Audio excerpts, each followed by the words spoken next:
So today we're going to do a little bit of a studio painting. If you can see here, I got my sketch laid out and got my reference up here on this monitor. I got my other reference. Should be fun. And of course you got your important studio notes. Fruit of the Spirit.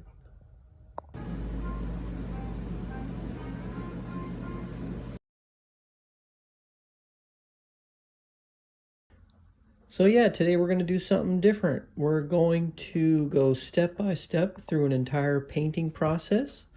And I'm going to show you my thinking process, actually, like why I do what I do and what I'm thinking about as I'm doing it, which I don't see a lot of artists doing out there. They usually kind of tell you certain things, but not really so much like the detailed thought process.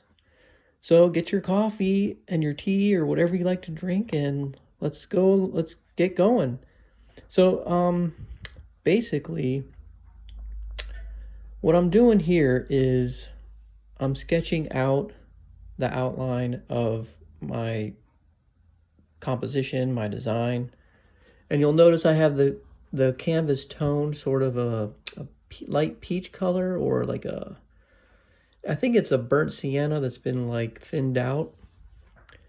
And I'm using a pink color this time to delineate the shapes, or, you know, just draw the outlines. The reason I'm doing that is because if you look at my bottom left-hand reference photograph, by the way, those photographs are taken from around my neighborhood in the morning, and those are two different times of year, I think, but both in the morning. So anyway, so I'm using the pink and the purple here on the bottom because in my reference photo, I'm seeing sort of a pink outline around those clouds. And so I kind of want to make my life easier and just go ahead and paint it right away. So, and as I'm sketching, I'm always thinking the positive shape, the negative shape. Like, what are the shapes? And I'm thinking angles, I'm thinking distances, edges even at this point. So here I am. What drew me to this scene was the rain coming down through the sunlight, and it was absolutely beautiful, incredible. And that's what I wanted to do. I wanted to try and go ahead and paint this. So here I am, I'm just sketching away. I'm thinking about like the light, the twigs, the rays of light. How are these layers going to function in the end? So I'm thinking, okay, if I paint dark over light, it's going to get muddy because I know that from experience. So let me go ahead and start putting in some of these darks. So, and I know in the photographs, like photographs can really push darks darker than they are in real life. But in this case, I mean, in real life, it was pretty dark. And you'll notice in the reference photo on the bottom, there's a lot of green in there, and I decided, you know what, I'm going to keep that green out. I don't really want that green because it just doesn't look right for what I want to do. So here I am, I'm just sketching some interesting shapes and patterns in, sort of to lead the eye in. But you'll see I kind of lose that later on. But it's good to know that it's a thought process. So I'm putting in now, I'm blocking in the darks of the cloud. And I'm pushing my darks darker than I see them because I really want that shape to be bold and powerful. And I notice sometimes when I paint clouds, I go a little too light on them, and they end up looking like soft and dull even a little bit. So I really wanted to push it this time. So I got my cool and my warm. So I noticed like the under part of the cloud is warm because it's reflecting the light coming through on the bottom. There you go. You can see a bit of that warmth coming through. I just painted.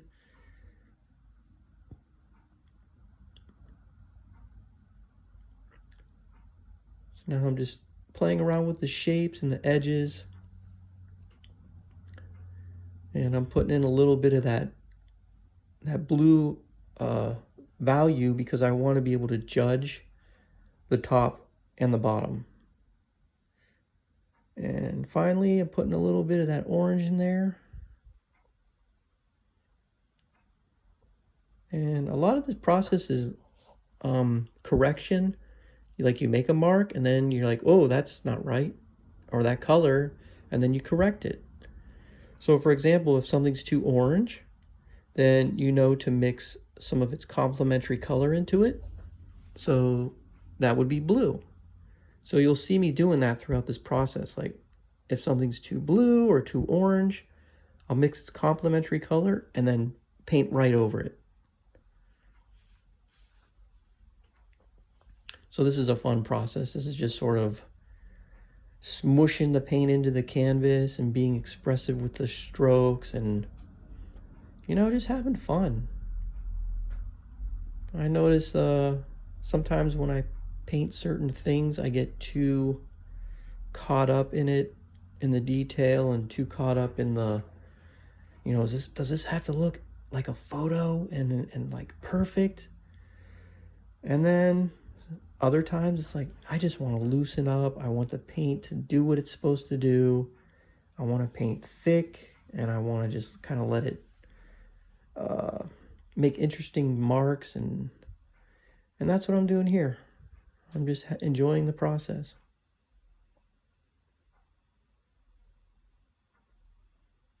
I mean, technically there's no rules. You just don't want to eat it, right? But here I am just, again, working this dark value, making some interesting marks. And if you notice, like, as the cloud gets higher in the sky, it's more blue. And towards the bottom, it's darker and warmer. It's interesting how all this stuff works. Like, just sort of pay attention to that when you're out in nature and you're painting and you're observing and you're looking all around. You know, ask yourself questions. This is how sometimes I'll paint from memory, and this is how I paint from memory, is if I see an interesting scene, I'll be like, okay, and I immediately start asking myself questions. Like, is it warmer or cooler on the top? Okay, is it darker? Is there more purple or more green? And I just run through a list in my head. And you'd be surprised how that can stick in your mind. And I've done this many times. And then, so I only look at the scene for maybe 2 minutes. And then I go home immediately, and then I start remembering those questions I asked myself. And I'm able to paint the picture. Take a look at my palette.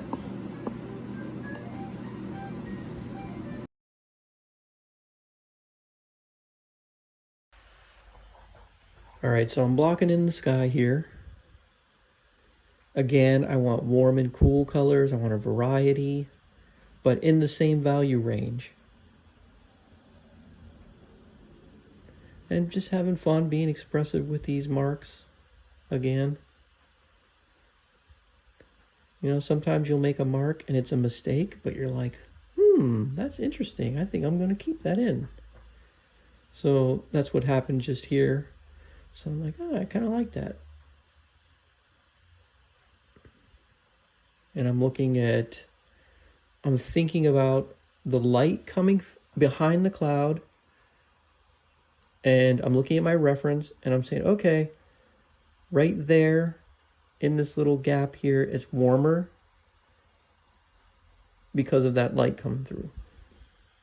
And of course, on the top of the sky, it's going to be darker and blue because the light is, you know, fading towards the top. You know, just making interesting marks. I remember this guy told me one time, this very well-known famous painter. He said, when you make marks on the painting, don't paint it back and forth like you're painting a door. He said, this is a painting. You need to paint it. So that always stuck with me. Because it is easy to get caught up in boring marks where you're just kind of going through the motion. But that's what makes paintings have energy and life, are the marks and the artist's interpretation of what they're seeing. Like handwriting, right?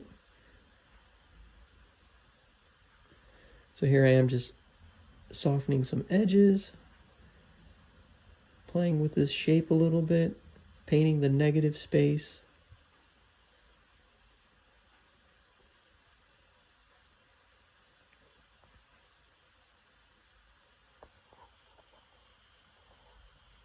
All right, I'm starting to put some of these real darks down here in the bottom.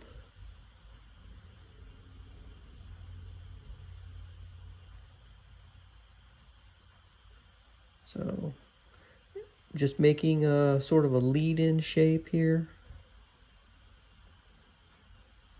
Like a line that leads in.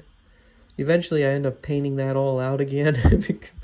But you know what? Hey, that's part of the process, right? I think it all becomes like subconscious. You're like, okay, I want this lead in, and then you paint over it, and then you're like, wait, I wanted that lead in, then you paint it lead in, and then you paint it back in, and then you go over it again, and you know, it's sort of a discovery thing too.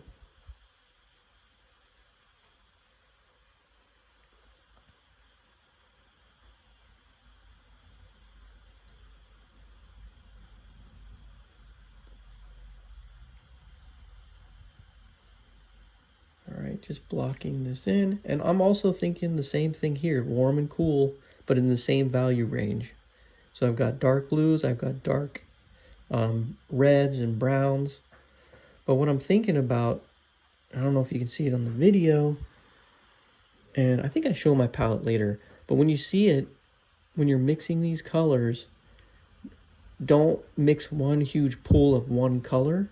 You kind of want those colors to be broken up on the palette, because that's going to translate onto your canvas and make it more interesting.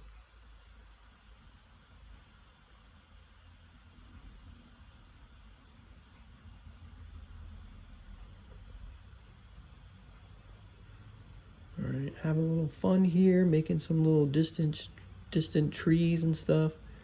In the photograph, there was actually a construction site there with like all these construction dump trucks and all these things, cranes and stuff. And at first I was like, hey, that's kind of cool. Like, I like that. But then the more I started thinking about it, I'm like, you know what? I think that would take away from this scene being like a nature type scene. So in this case, I decided to leave it out. Sometimes I'll leave it in there, you know, and it depends on what kind of message you want to have in your painting.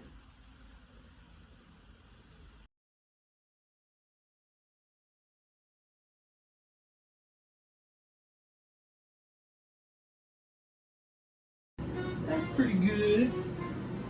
All right, so I got two palettes now. I got one for like my cools, my darks, and I'm gonna have one for my warms and lights.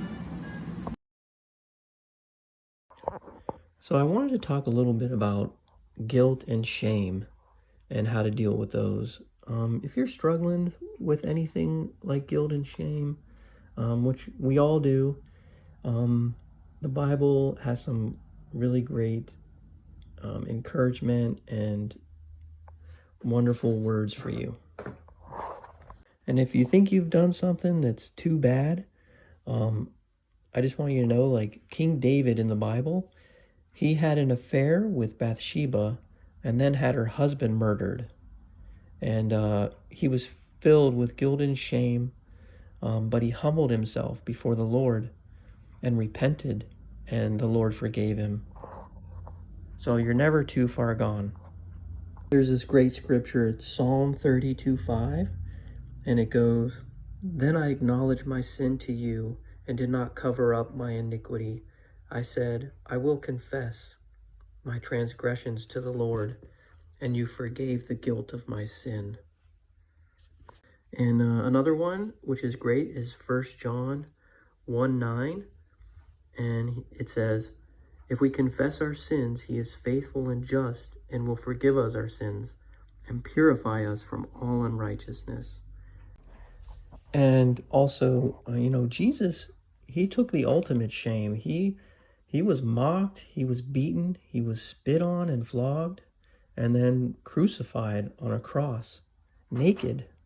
I mean, he was hung there naked, and I mean, how incredibly shameful that is, and he totally understands what we go through when we feel like we may have fallen or we did something shameful, we feel guilty. He understands.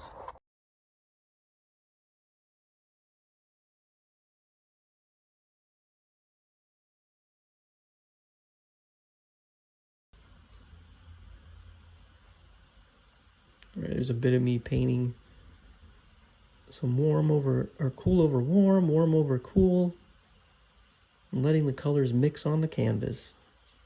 Just having some fun.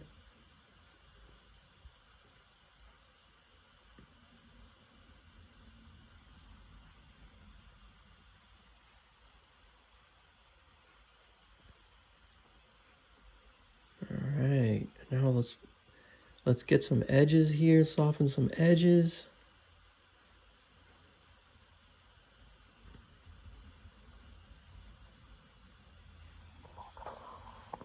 Now you'll notice I'm not following my references exactly, totally exact, but they're there as a guide, just to kind of give me something to work with.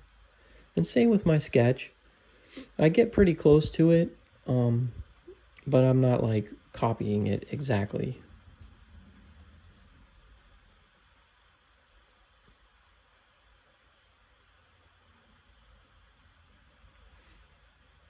Now, something else that was really neat about this scene is where the sun was reflected in a pool. You can see where I have that little bit of orangey color there in the ground. That's a wet pool. I don't know if it was from a big puddle or what, but it was reflecting in there. I was like, oh, that looks really cool. So later on, I put that in, I think at the very end. But I'm always thinking about it. I'm like, okay, I'm going to put that in. I'm waiting till the very end to put that in. And here I am. So you're going to think, okay, lights over darks.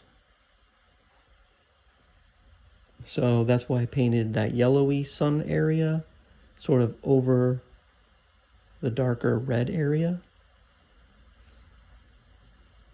And if you want your colors to stay clean, lay it down and leave it alone.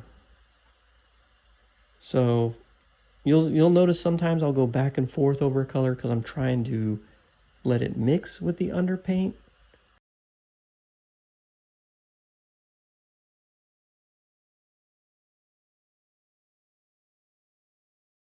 When in doubt, scrape it out. Okay, so there you go. Scrape it on out of there.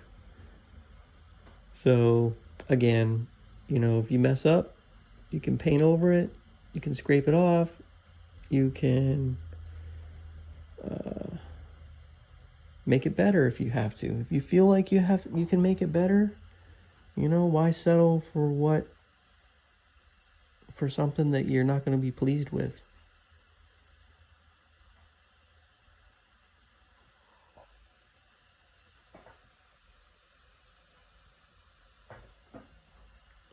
So here I am just making some interesting cloud shapes in the background here. I mean, Florida does have some pretty skies. I think it's probably from all the humidity or something. I don't know. But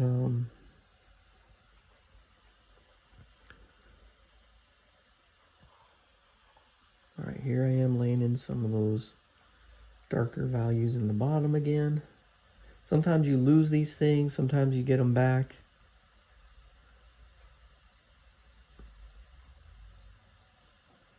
So I want to put those forward cloud shapes in here.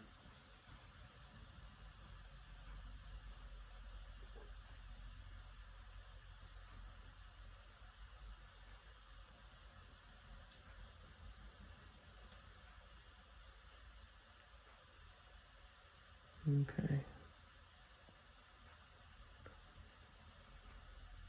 So it's coming along. It's getting there. You know, there's a point when you look at a painting or you're working on it. Actually, you know, sometimes when I'm working on it, it does go through like this weird phase where it's like, is this thing gonna work? But you know what? You're just working at it and you're not even thinking about that so much. You're just like, okay, right now I'm working on this shape. Let me just finish this shape and then I'll move on.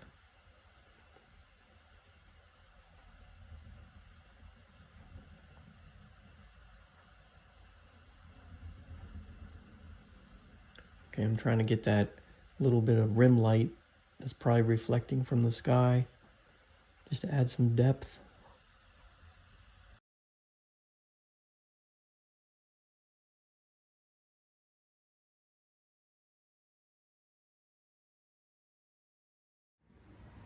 Alright guys, I forgot to record a little bit of it, but I repainted a lot of this area. I put some highlights on the clouds up here, and it's starting to come together. I think right here in the distance, I need to add some darks here, and then I think it will be done. I adjusted some of these shapes because this shape was too similar to this shape. It didn't look like my sketch. It's amazing how like this, where this rain is coming down, like it looks, in real life, it just looks so cool. It's hard to capture, but I think it looks pretty cool. It looks like it's glowing. I think I'm just gonna add some of these darks and then we'll call it done. And I'll get a good picture of it outside. The darkest night, however you feel, hold on.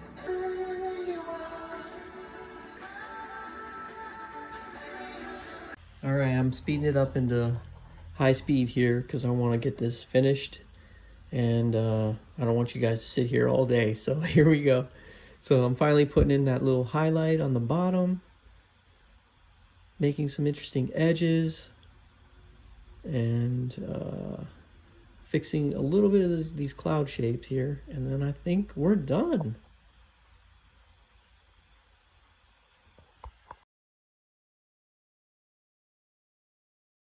Thank you guys so much for watching this. If you sat through this whole video, I appreciate it, and I hope you learned something.